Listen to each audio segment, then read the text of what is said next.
Um, Before I let you go, I wanted to ask you a little bit about the contemporaries, and we talked obviously about your race with Peter and Paul Foster and Dan Stevenson there. But you mentioned to me there was only one Tom Szuba, and I think you said to me he was kind of in a class of his own when we talked on the phone.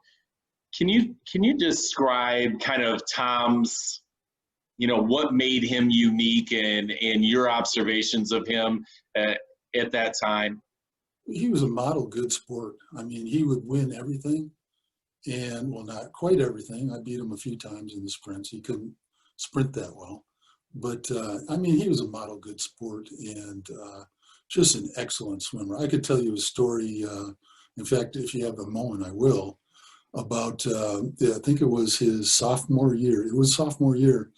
And he's in the 400, and this is at state meet, and he's swimming and swimming. He's way ahead of everybody. He lost count. So he stopped at the 14th length, and I remember I was sitting pretty close in the stands, right behind where he stopped. And he stopped, and he looked around, and everybody goes, "Go, go!" And he took off, and he still won. So that's the kind of he was just an excellent swimmer, excellent sportsman, and very much a model athlete.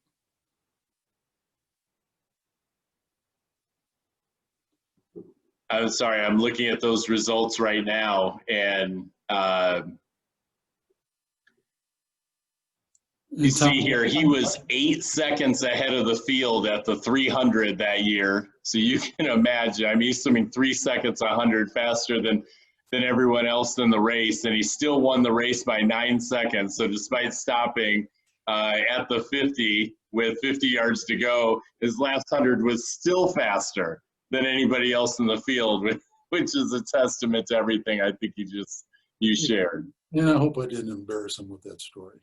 No, I think he told me that similar story, and no, I found him to be a incredibly humble champion, and a great guy to talk to, and I think also a great friend of the sport. He's been instrumental in helping me find a number of your contemporaries, and it is because many of those people were already in his phone or whatever, and he's been able to keep relationships with a number of people, and has been incredible to me in this process. So I would corroborate everything you said as far as him as a man.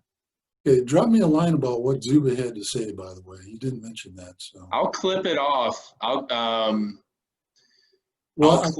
I saw his interviews, but you mentioned that's what I wanted to ask. Yes. One more thing. So he was telling me to ask you about your stroke. He said that you had an unconventional freestyle stroke. I'm so glad that you reminded me. Did you not think of yourself as having an unconventional freestyle? He said I had an unconventional freestyle. Yes. He's one to talk.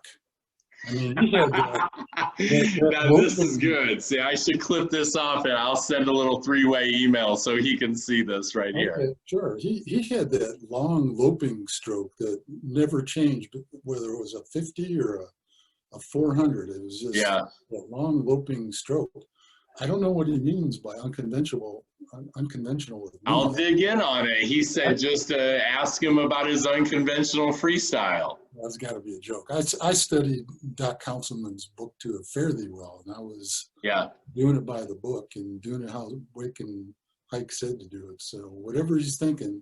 So maybe Szuba should have had more of your freestyle then, if you were by the book. A little bit more specific with that. He had a great stroke for what he did. Yeah. In fact, when I did distance, sometimes I'd switch over to the way he did it. Yeah. Pretty cool.